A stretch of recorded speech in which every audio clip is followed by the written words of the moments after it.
एक आक्रमक नेता मंडल आयोगाच्या निमित्तानं शिवसेना सोडून राष्ट्रवादीमध्ये प्रवेश करणारा नेता छगन भुजबळ. छगन भुजबळ हे ज्या काळामध्ये बाळासाहेबांच्या विरोधामध्ये कुणी बोलण्याची हिंमत करत नव्हते, त्या काळामध्ये त्यांना ते टी बाळू या नावानं हाक मारायचे किंवा असा उल्लेख करायचे. असा हा आक्रमक नेता म्हणजे छगन भुजबळ. भुजबळ हे फक्त बोलायलाच आक्रमक होते अशातला भाग नाही, तर त्यांच्या कृतीमध्ये सुद्धा प्रचंड असा आक्रमकपणा होता. परंतु हे असे आक्रमक नेते ज्यावेळेला तेलगी प्रकरण उघडकीस आलं, तेव्हा मात्र शांत झाले. तेव्हापासून ते शांत आहेत आणि त्यांना आसपास 786 दिवस जेलमध्ये राहावं लागलं. आणि तिथून बाहेर पडण्याच्या पूर्वी ज्या त्यांचे फोटो वगैरे बाहेर आले, ते पाहिल्याच्यानंतर असं लक्षामध्ये आलं की आता छगन भुजबळ हे संपले. ते आता राजकारणापासून अलिप्त राहतील आणि त्यांच्या आसपास राजकीय भवितव्य पूर्णपणे संपुष्टामध्ये आले, त्यांच्या महत्त्वाकांक्षा संपल्या असं बोललं जात होतं.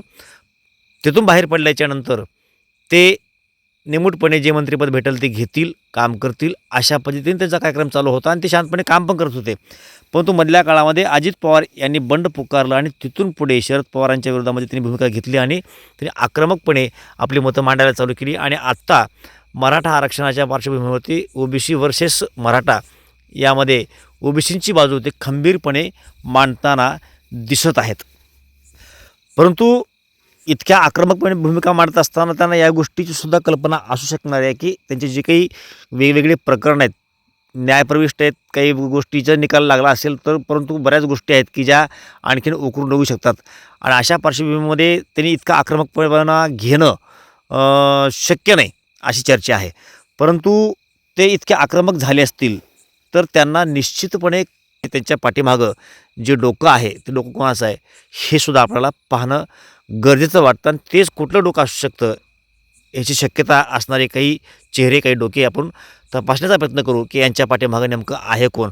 कारण शेवटी कोर्टाचा शिशीमारा जर मागं लागणार असेल तर इतका आक्रमकपणे भूमिका त्यांनी मांडली नसती. परंतु आज ती इतका आक्रमकपणे भूमिका मांडत असतील तर निश्चितपणे त्यांच्या पाठीमागं कोणतं असेल असं म्हणायला जागा दिसते. आता यांच्या पाठीमागं लोक कोणाचं हे तपासण्यापूर्वी आपल्याला हेही पाहावं लागेल की संबंधित डोक्याला भुजबळांच्या ह्या भूमिकेमुळं काय फायदा होणार आहे. तर प्रथम आपण पाहू अजित पवार.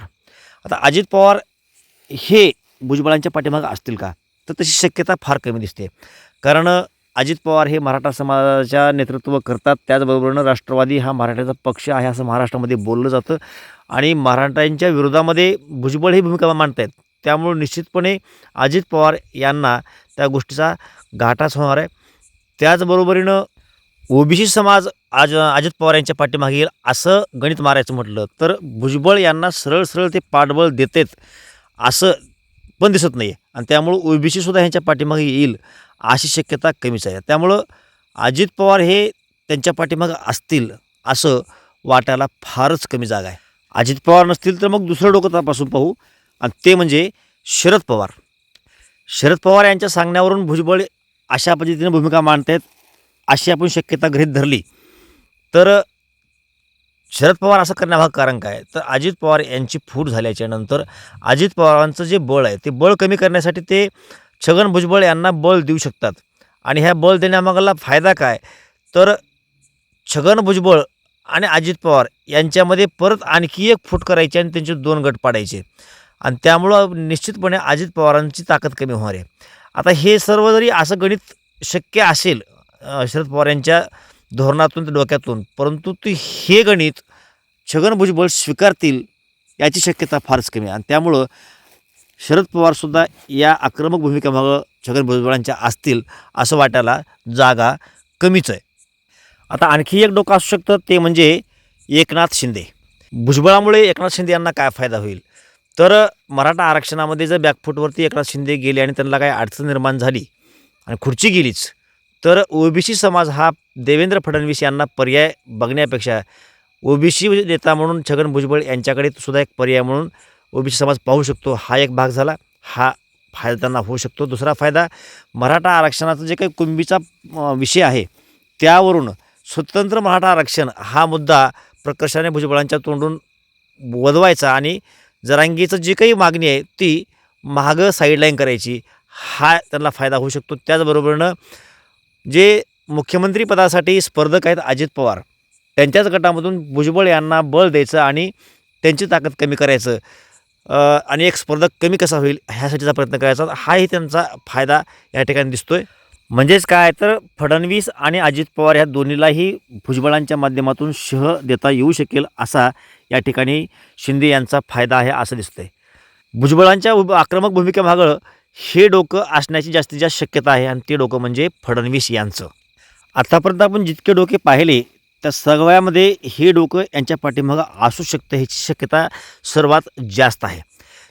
कारण भुजबळ यांच्या पाठीमागं जो काही कायदेशीर चौकशींचा शिशिमेरा आहे तो टाळण्यासाठी भुजबळ भाजपचं ऐकू शकतात अशी सध्याला परिस्थिती आहे. आणि भुजबळ जर ऐकले तर ते ओबीसीला एकखट्टा एका जागी आणू शकतात आणि त्याचा निश्चितपणे फायदा भाजपला होऊ शकतो. आता भाजपचा ओबीसी हा पारंपरिक मतदार आहे असं बोललं जातं. परंतु मग असं असताना फडणवीस स्वतःहून पुढे काय येत नाहीत. तर फडणवीसांना समोर येण्यासाठी मर्यादा आहेत. कारण ओबीसीचे मतं पाहिजे तर त्याचबरोबरीनं मराठा समाजामधला जो काय वोटर आहे तो सुद्धा आपल्याला त्यांना तोडायचा नाही आहे. आणि त्यामुळं जर फडणवीस समोर आले तर मराठा जो काही वोटर आहे तो बाजूला जाऊ शकतो आणि तो घाटा होऊ नये यासाठी ही काळजी घेतली जात असावी.